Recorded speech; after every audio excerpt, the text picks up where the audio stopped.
Hello बच्चा party लोग, कैसे आप लोग। बहुत बहुत स्वागत है आप सबका दीदी की बोर्ड क्लासेस में। उम्मीद करते हैं आप लोग बहुत अच्छे होंगे, मन लगा के पढ़ रहे होंगे।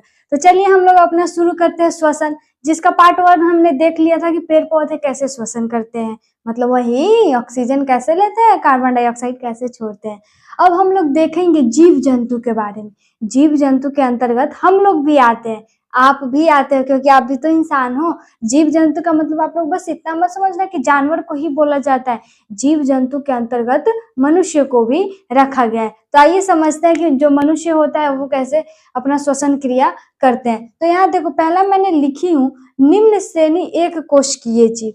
तो आपको याद हो तो मैं बता दूं कि मैंने बहुत पहले ही आपको बताया था कि ये जो कोशिका है, कोशिका को 2 भागों में बांटा गया है। कितने भागों में? 2 भाग में। कौन कौन सा? तो पहला होता है एक कोशिकीय जीव और दूसरा होता है बहुकोशिकीय जीव। होप करती हूँ कि आपको ये अच्छे से याद होगा। एक कोशिकीय जीव उसे वैसे जीव को बोलते हैं जिनका शरीर एक कोशिका से मिलकर बना रहता है। बहुकोशिकीय जीव वैसे जीव को कहा जाता है जिनका 2 या 2 से अधिक कोशिकाओं से मिलकर जब शरीर बनता है तो उन्हें बोलते हैं हम लोग बहुकोशिकीय जीव। तो यहाँ पे देखो, हमने पहला लिखा है निम्न श्रेणी एक कोशिकीय जीव। इसका मतलब जो एक कोशिका वाले जीव होते हैं उनमें श्वसन क्रिया किस प्रकार से होता है। आपके ऑब्जेक्टिव में 10th क्लास में ये पूछा गया क्वेश्चन है कि जो एक कोशिकीय जीव होते हैं उसमें किस क्रिया के द्वारा श्वसन क्रिया होती है। तो आप याद रखना, विसरण क्रिया के द्वारा। और मैं आपको पहले वीडियो में बता चुकी हूँ कि विसरण क्रिया क्या होता है। एक कोशिकीय जीव के अंतर्गत अमीबा भी आते हैं और पैरामीशियम भी आते हैं। अमीबा क्या होता है? जिसका शरीर का कोई आकार ना हो, जैसे कि वो थोड़ा सा गोलाकार होता है। उसका शरीर कुटपाद के ऊपर निर्भर करता है कि उसका शरीर कैसा बनेगा। उसका जो शरीर का आकार होता है वो हमेशा बदलता रहता है। उसका दूसरा मैंने लिखी बहुकोशिकीय जीव। तो बहुकोशिकीय जीव के अंतर्गत आते हैं हाइड्रा, जिसको निम्न श्रेणी के अंतर्गत रखा गया है, हाइड्रा। ये हाइड्रा भी जो है विसरण क्रिया के द्वारा अपना श्वसन क्रिया पूर्ण करते हैं। उसके बाद आता है क्या? उच्च श्रेणी। अब ये उच्च श्रेणी क्या होता है? तो देखो, उच्च श्रेणी के अंतर्गत वैसे जीव आए, वैसे जंतु आते हैं जिनका शरीर जटिल कोशिकाओं से मिलके बना हुआ है। ये सब निम्न श्रेणी है। निम्न श्रेणी मतलब हल्का फुल्का जिनका शरीर होता है, जिनमें ज्यादा तरह के नहीं पार्ट उट नहीं पाया जाता है, उन्हें बोलते हैं हम लोग निम्न श्रेणी के अंतर्गत। और जिनमें बहुत तरह के अंतः ग्रंथियां, हड्डियां, यकृत, अग्नाशय ऐसे टाइप के जो पाए जाते हैं तो उन्हें उच्च श्रेणी के जंतुओं के अंतर्गत रखा गया। होप करते हैं यहाँ तक क्लियर होगा। तो उसके अंतर्गत पक्षी आते हैं, जीव जंतु आते हैं, मनुष्य भी आते हैं। तो देखो, वही हमने यहाँ पे लिखा उच्च श्रेणी के जंतु। तब आपसे पूछा जाएगा कि ये नहीं पूछेगा आपसे कि उच्च श्रेणी के जंतु वो अपना श्वसन क्रिया किस प्रकार करते हैं, क्योंकि जो उच्च श्रेणी के जंतु होते हैं ना, उनमें अनेक नहीं, लगभग 3 प्रकार के, कितने प्रकार के? 3 प्रकार के श्वसन अंग पाए जाते हैं। उनके शरीर के ऊपर डिपेंड करता है कि किसके अंदर कौन सा श्वसन अंग होगा। अब आप लोग के माइंड में चल रहा होगा, दीदी ये श्वसन अंग क्या होता है? तो श्वसन अंग का मतलब वैसा अंग जिसके माध्यम से ऑक्सीजन अंदर जाए हमारे शरीर के और फिर कार्बन डाइऑक्साइड हमारे शरीर से बाहर निकले। तो अब आप बोलोगे दीदी हम लोग का नाक है क्या श्वसन अंग? नहीं, ये तो बस ऑक्सीजन जाने का एक रास्ता है, हमारा श्वसन अंग अलग होता है। तो आप बोलोगे दीदी तो मतलब हम लोग सांस नाक से नहीं लेते? नाक से आप लोग लेते हो ऑक्सीजन, लेकिन वो बस एक मार्ग है, श्वसन अंग अलग है। आगे हम समझाएंगे कि हम लोग का श्वसन अंग क्या होता है।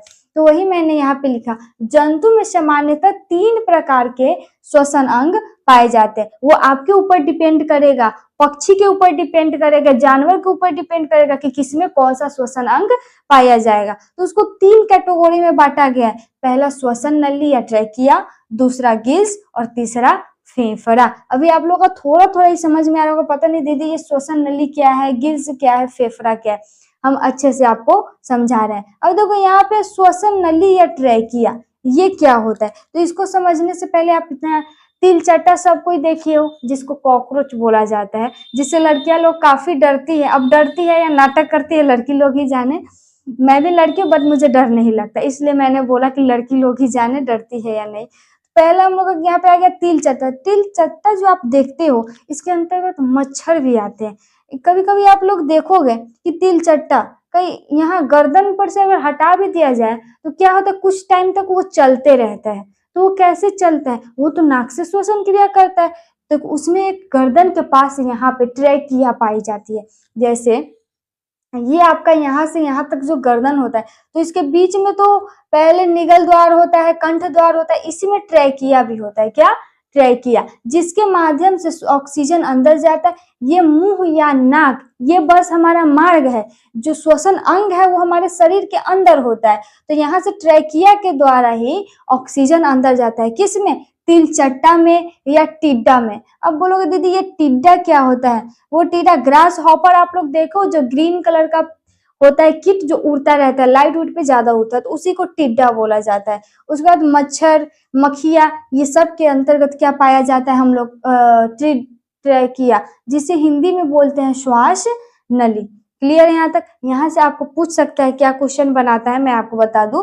बोर्ड में बनाया है कि निम्नलिखित में से बताइए कौन से जीव में ट्रैकिया पाई जाती है। ऑप्शन में 4 ऑप्शन दिए रहेंगे, जिसमें से एक ऑप्शन में आपका तिलचट्टा हो सकता है, या टिड्डा हो सकता है, या ग्रास हॉपर हो सकता है। तो याद रखना कि तिलचट्टा, टिड्डा, इस सब में क्या पाया जाता है? ट्रैकिया पाया जाता है। श्वसन अंग कौन सा है? तिलचट्टा का या टिड्डा का श्वसन अंग कौन सा है? तो ट्रैकिया है। उम्मीद करते हैं यहाँ तक आप लोग को समझ में आया होगा। पहला हम लोग का क्लियर हो गया। अब हम लोग पढ़ते हैं गिल्स के बारे में। किसके बारे में? गिल्स। तो देखो अब गिल्स के बारे में। गिल्स क्या है? यह जल में घुलित ऑक्सीजन का उपयोग श्वसन के लिए करते हैं। मतलब क्या है? अब मान लो मछली, क्या मछली कहाँ रहता है? ये जल में रहता है। क्या? ये देखो, ये जल में है मछली। तो ये मछली भी तो श्वसन मतलब श्वसन क्रिया करेगी, तभी तो जिंदा रहेगी। तो ये जो श्वसन क्रिया करती है तो जल के ऑक्सीजन से करती है, तो इसको दूसरा चीज चाहिए करने के लिए, तो वही लिखा है जो गिल्स से जो जल में घुलित ऑक्सीजन का, जो मतलब जो जल में रह के ऑक्सीजन का उपयोग करती है, उसमें गिल्स पाया जाता है। तो इससे आप याद रख सकते हैं कि जितने भी जलीय जीव है उस सब में क्या पाया जाता है? गिल्स। और कितने जोड़े पाए जाते हैं? तो 2 जोड़े। याद रखिएगा, ये ऑब्जेक्टिव में सॉरी कितने पाए जाते हैं तो बोलना 2।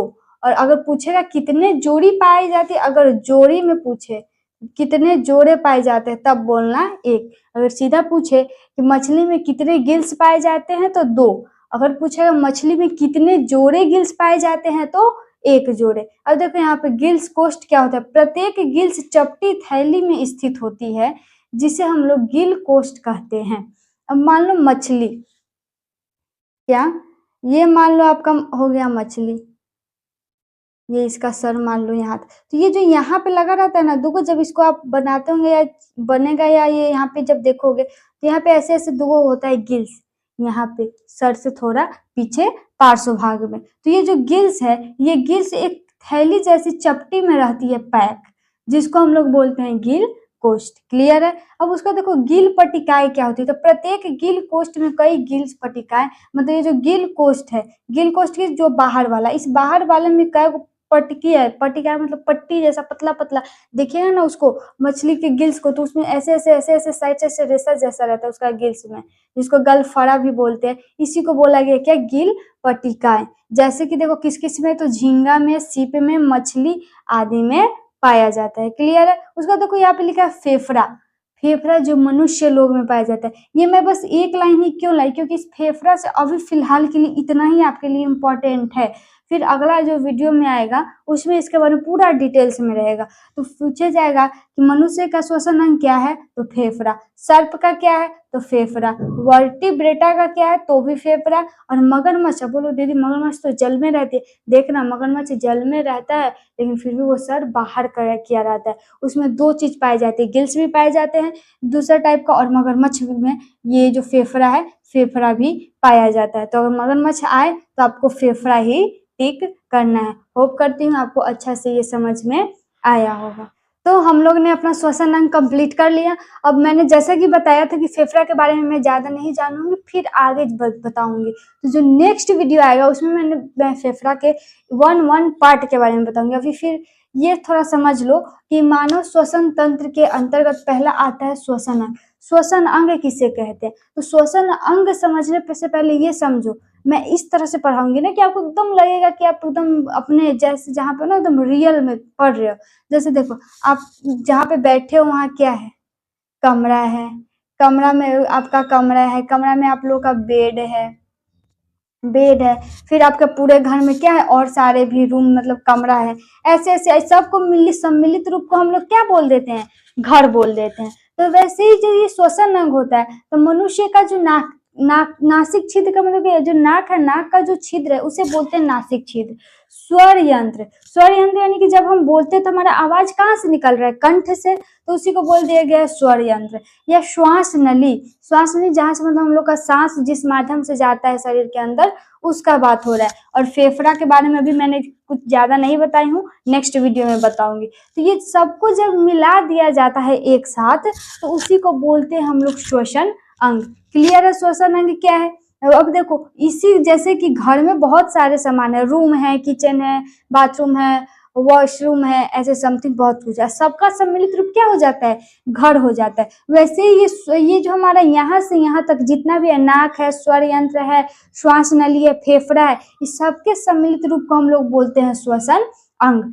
होप करती हूँ अच्छे से समझ में आया होगा। अब यहाँ पे आप देखो तो मैं 4 मोस्ट इंपॉर्टेंट क्वेश्चन आपके लिए लिख कर लाई हूँ। ये 4 इंपॉर्टेंट इसको क्यों बोल रही हूँ कि आप गारंटी के साथ कर लो, यहाँ से आपका एक बार 1 नंबर का आएगा, नहीं तो एक डायरेक्ट 2 नंबर में ये निश्चित आएगा। इसका आप स्क्रीनशॉट ले लो अगर विश्वास नहीं है तो। और जब आप एग्जाम दे के आना, मेन बिहार बोर्ड वाला एग्जाम, और अगर वहां नहीं पूछे तो आप कमेंट करके बोलना, तो मैं समझूंगी कि मेरा पढ़ाया हुआ नहीं है। आप पूरा गारंटी देखो 100% होता है, मैं 110% बोल रही हूँ कि यहाँ से क्वेश्चन एक न एक आएंगे। तो ये आपका होमवर्क रहा कि मनुष्य का श्वसन अंग क्या होता है। केचुआ का ये मैंने नहीं बताया, केचुआ का त्वचा होता है, ठीक है। अमीबा किस क्रिया द्वारा श्वसन करते हैं, और मछली का श्वसन अंग क्या है।